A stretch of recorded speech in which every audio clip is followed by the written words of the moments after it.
tout le monde, on se retrouve aujourd'hui pour notre toute première chronique sur le thème, je crois que vous l'aurez compris, Happy Halloween. Cette déco d'ailleurs j'espère qu'elle vous plaît.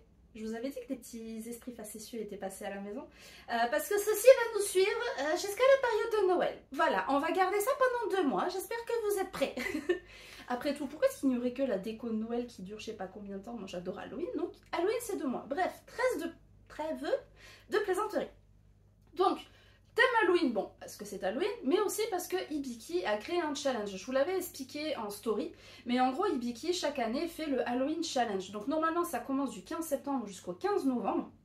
Et en gros, durant cette période-là, on est invité à lire des mangas sur le thème Halloween. D'ailleurs, si vous voulez avoir plus de précision, je vous mettrai en barre d'infos sa vidéo justement où il explique le Halloween Challenge. Comme ça, vous seriez plus renseignés. Vu que moi, à partir du 15 septembre, j'étais encore avec mes mangas et leur genre, j'ai décidé de repousser le truc. Donc du coup, je commence à partir d'aujourd'hui et au lieu que ça s'arrête le 15 novembre, ça sera jusqu'à la fin du mois. Et après, j'entamerai Noël, etc.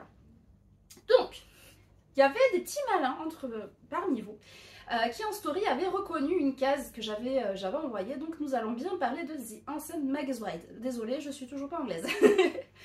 Donc, The Ancient Magus Bride, qu'est-ce que c'est? C'est un manga en 19 tomes, toujours en cours de parution d'ailleurs. Il est édité aux éditions Komiku. En VO, il est sorti en 2014-2015 pour la VF. Et le dernier tome sorti actuellement, c'est le 19e, et il est sorti le 31 août 2023. Donc on est quand même relativement à jour. Vous avez également sur Crunchyroll 2 saisons, mais ça je vous en parlerai un petit peu plus en conclusion. Et du coup, la maman de cette belle œuvre n'est autre que Yamazaki Kore. Alors, ce qu'il faut savoir, c'est que j'ai une autre œuvre d'elle que je vais pouvoir vous présenter parce qu'on lui doit également Frofost. Donc voilà, il me semble que pour les bases, j'ai fait le topo. Donc je vous dis à de suite pour le résumé.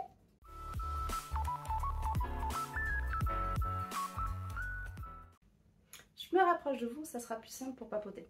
Donc du coup, en résumé, qu'est-ce que c'est? On suit les aventures de Chise Hattori. En gros, c'est une jeune fille qui a été abandonnée par toute sa famille, rejetée car elle est jugée inutile et effrayante. Donc elle est passée de membre de sa famille en membre de sa famille et à chaque fois ça a été le même résultat. Parce qu'en fait, il s'avère que Chise a des capacités qui sont quand même pour le moins handicapantes pour elle dans sa vie de tous les jours.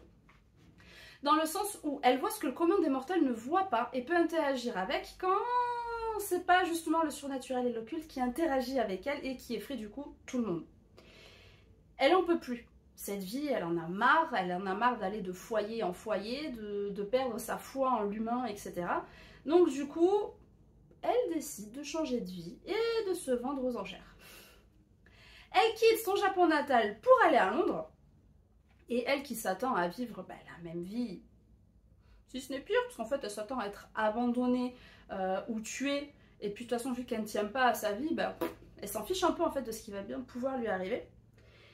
Et en fait, là-bas, il s'avère qu'elle attire quand même pas mal de convoitises. Mais il n'y a pas que là-bas, parce que c'est dans sa vie de tous les jours, parce qu'en fait elle attire aussi bien les humains que les sorciers, que les voisins. Les voisins, qu'est-ce que c'est? Ce sont des créatures fantastiques. Tout ce qui est fée, springane, chien noir, feu follet, etc. sont appelés des voisins. Voilà, vous en saurez plus en lisant le manga. Du coup, déjà tout le monde la veut, donc tout le monde est prêt à mettre une grosse somme, jusqu'au moment où un certain Elias Sandsworth débourse une somme juste mais phénoménale pour pouvoir l'acquérir. Donc elle se dit, mais déjà, elle ne comprend pas qu'on puisse dépenser autant d'argent pour elle. Donc déjà, elle se dit, mais comment ça se fait? Qu'est-ce qui se passe? Elle rencontre son sauveur qui n'est autre qu'une tête d'os, clairement. Et elle apprend que elle va pas être tuée ou autre, puisqu'elle est actuellement apprentie d'un sorcier et future épouse. Donc elle hallucine un peu. Et du coup, à la suite de ça, ça va être toute une ribambelle d'aventures au goût de mystique, de surnaturel, d'occulte, de découverte de soi, de l'humanité, de technologie. Il y a vraiment un savant mélange et le tout enrobé d'une petite pincée de romance, mais toute petite, je vous promets. Hello, petit coucou durant le montage parce que je vous décris le manga et tout, j'en fais l'éloge, tout va bien, je suis dans mon élément, tout ça. Oui, c'est The Ancient Magus Bride, oui, c'est édité chez les éditions Komiku. Mais si j'oublie de préciser le genre, ça va être compliqué. Donc, malgré le fait qu'il y ait un petit chouïa de romance, c'est bel et bien un shonen. Ce n'est point un shoujo ni un shosei. Voilà, allez, je vous laisse continuer la vidéo.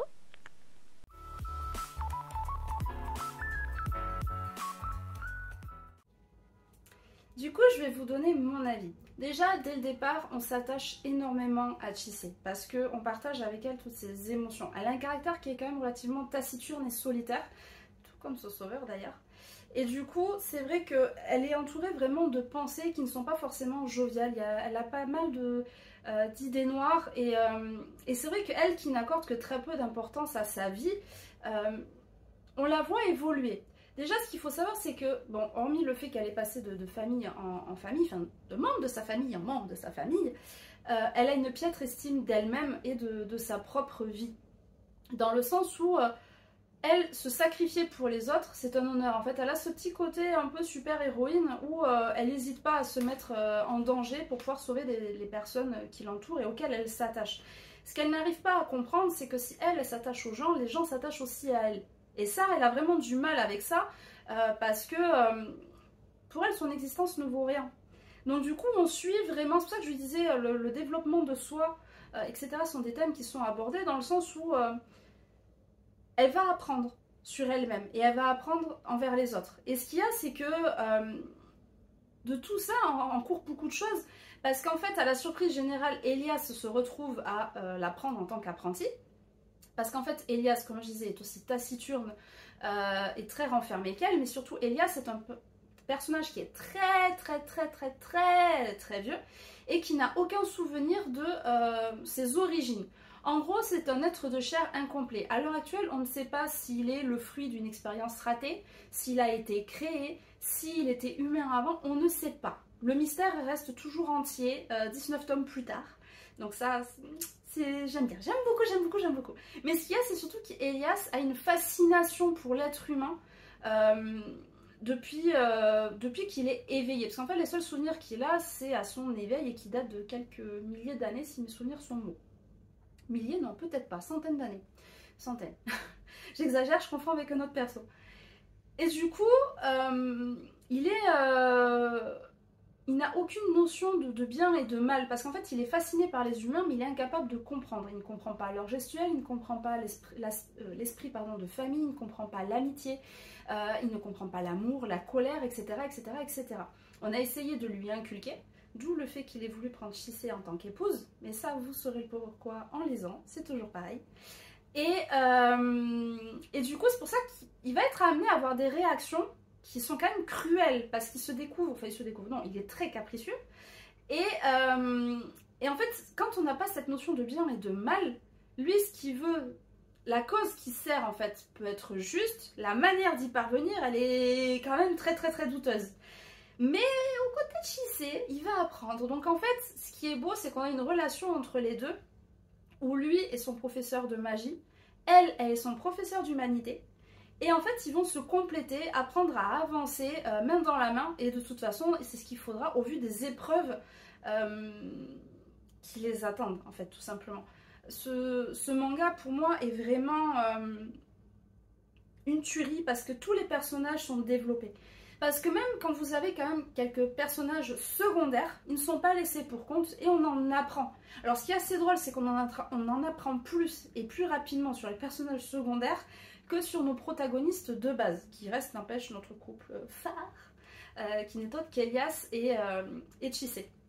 Mais c'est vrai que toutes les aventures qui vont suivre sont vraiment très belles, parce qu'au fil des pages, ils se développent. Et pour moi, on va dire que j'aime Chise, hein, je l'aime de tout mon cœur, mais je dois avouer que j'ai un énorme coup de cœur pour Elias, qui pour moi se dévoile de page en page. Parce qu'en gros, même si au départ on est censé suivre l'évolution de Chise, on suit quand même pas mal l'évolution d'Elias et j'ai hâte de connaître vraiment tous ces mystères qui l'entourent, parce que, mince, je veux savoir, je suis curieuse, c'est ouf, parce que, en fait, on a plein de petits éléments qui sont bazardés par-ci, par-là, et on dit, on en fait quoi? Ça va devenir quoi? Et 19 tomes plus tard, on n'a pas les réponses, et donc c'est trop bien. Bref, je m'emballe. Mais, et en plus, vraiment ce côté aussi où on mélange le surnaturel, parce qu'on est dans un monde contemporain. C'est genre à l'ère d'aujourd'hui. Mais il y a cet univers d'occulte derrière qui, moi, personnellement, en tout cas, me fascine totalement. Et donc, je suis vraiment servie avec ce manga. Voilà, j'aime ce manga. Voilà, je ne peux rien dire de plus. Je l'aime d'amour.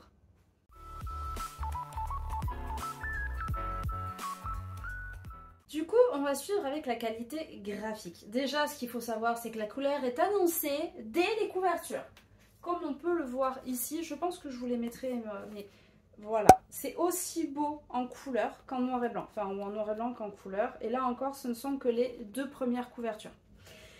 Ce qui est cool, c'est qu'en fait, quand vous ouvrez le tome, hop là, on va faire comme ça.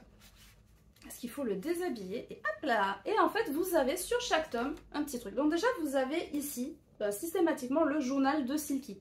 Donc en gros, vous avez quelques bulles, quelques histoires à propos de Silky.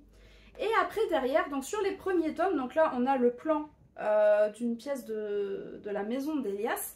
Mais sur d'autres, vous allez avoir les maisons de d'autres personnages. Ou alors vous allez avoir sur les runes, quelles runes sont utilisées pour faire quoi sur les runes protectrices, etc.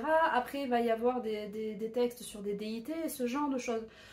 Donc quoi qu'il arrive, vous avez toujours une page pour le journal de Silky, le reste c'est de l'information.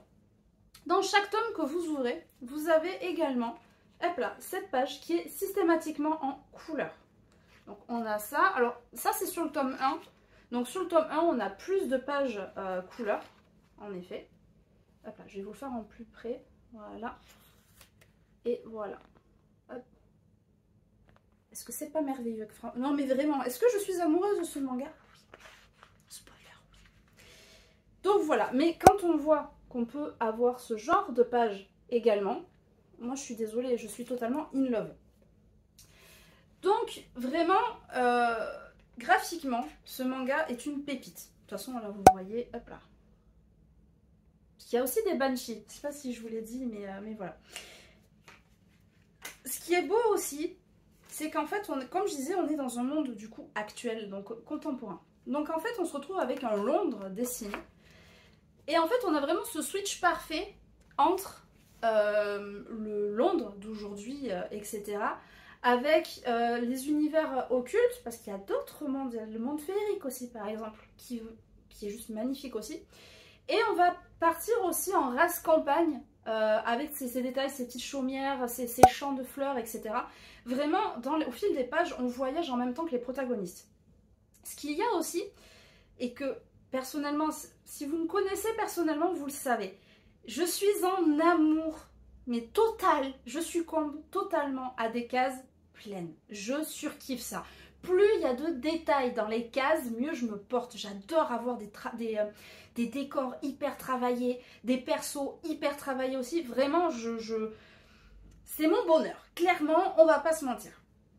Et le sens de lecture est parfaitement maîtrisé. Donc du coup, ces éléments n'incombent et ne dérangent en aucun point en fait la lecture. Parce que même quand c'est surchargé, on n'est pas perdu. On sait où on doit aller et... Waouh! Et moi je... Voilà, voilà, c'est ma pépite. C'est vraiment graphiquement... Alors, si déjà vous êtes quelqu'un qui aime suivre l'histoire et qui porte peu d'attention au dessin, ben, quand je dis ça, c'est vrai qu'il y a des gens qui ne prêtent pas du tout attention au décor.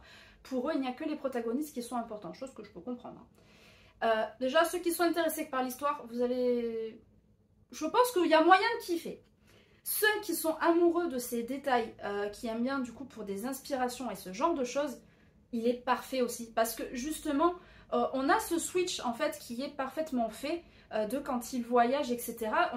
On voit vraiment les décors qui changent. Parce que, mine de rien, ce manga donc du coup se déroule en Angleterre, mais on y découvre l'Irlande, on y découvre l'Écosse, et ce genre de choses. Donc tout ça est vraiment très très bien respecté, et du coup chaque zone est respectée avec ses décors, etc. Donc il y a beaucoup de réalisme en fait, je trouve, dans les dessins, qui sont waouh. Et ce qui est drôle, et c'est ça que j'aime, c'est qu'il y a ce côté ultra réaliste au niveau des dessins et des décors, agrémentés et de ce côté, de cet univers fantastique et occulte et surnaturel et tout ce que vous voulez. Et les deux, mais se mélangent, mais tellement bien. Mais moi, j'aimerais bien me réincarner là-dedans. J'aimerais bien, moi, être là-dedans. Je veux être une fée, j'en sais rien, ou une elfe, peu importe. Et je veux aller là. Voilà.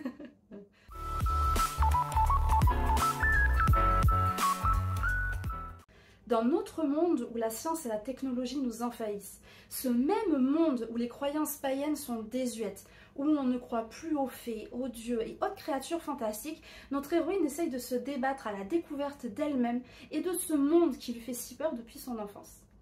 Je suis assez fière de ces mots pour cette petite conclusion. Je l'arrêterai presque là finalement, mais il y a encore d'autres petites choses à dire.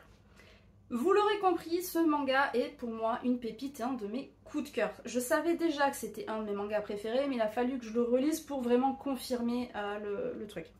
Si vous êtes un peu comme moi, genre un peu curieux ou des croyances païennes, etc., ou apprenti sorcier pour certains, vous avez dedans quelques tisanes en fait faites je crois que c'était de manière chamanique d'ailleurs, si mes souvenirs sont bons. Vous avez aussi les rituels de Samin et Yule, d'où viennent leur histoire, pourquoi ils sont là, qu'est-ce qu'on doit faire, qu'est-ce qu'on honore à ce moment-là et ce genre de choses. Vous avez aussi les légendes en fait sur la lecture des runes. Qui vont y être expliquées, d'où ça vient, etc. Parce que la mangaka a réussi à mélanger le folklore à la fois nippon, sachant que nippon on a juste vu un peu vite fait, donc je suppose qu'on verra plus tard parce que là on est concentré sur l'Angleterre. Et là en fait elle a mélangé tout ce folklore du coup anglo-saxon et même je pourrais même dire aussi européen finalement. Parce qu'il y a des légendes celtes, on a des légendes donc du coup nordiques, il y a Irlande, l'Écosse, et il y a ce genre de choses en fait. Tout est vraiment mélangé et assez complet. Avec quelques petites recettes en plus et je trouve ça vraiment très stylé et j'aime énormément. The Ancient Magus Bride possède également deux spin-offs. Donc il y a le psaume 108, c'est le magicien bleu. Donc ça j'ai le premier tome et il en existe en deuxième, mais je vous mettrai le nom parce que j'ai totalement oublié et je ne l'ai pas encore à ma possession.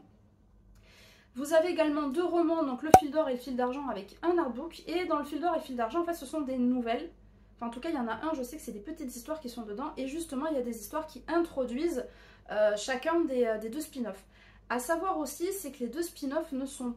Comment dire ils sont supervisés par la mangaka, par Yamazaki Kore, mais ce n'est pas elle qui les a dessinés, en fait. Ce sont vraiment des mangas qui s'inspirent de l'univers pour pouvoir ajouter quelques petites choses. Puisque il y a le magicien bleu se déroule en France, si mes souvenirs sont bons, et le deuxième, je crois qu'il se déroule aux États-Unis. Je me demande si c'est pas à New York, enfin je vous préciserai tout ça. Ça, c'est pour ça.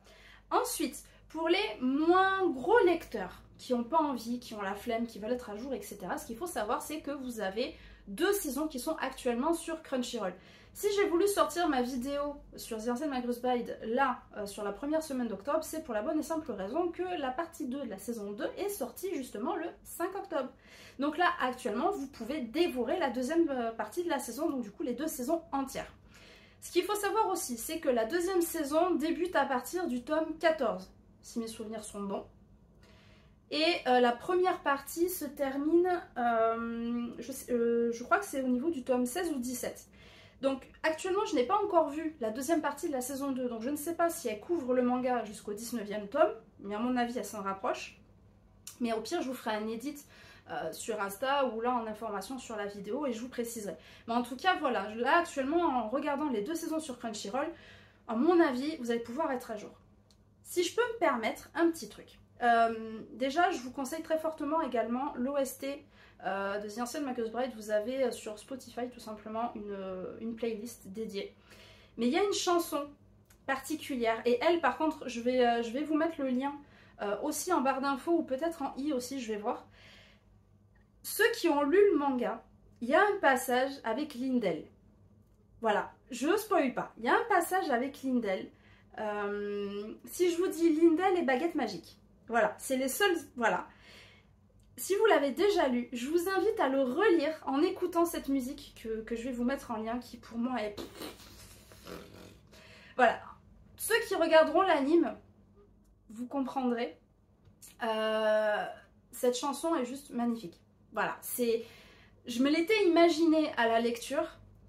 Quand je l'ai écoutée dans l'anime, j'étais là, waouh, c'est magnifique. C'est encore mieux que ce que je m'étais imaginé, c'est super beau.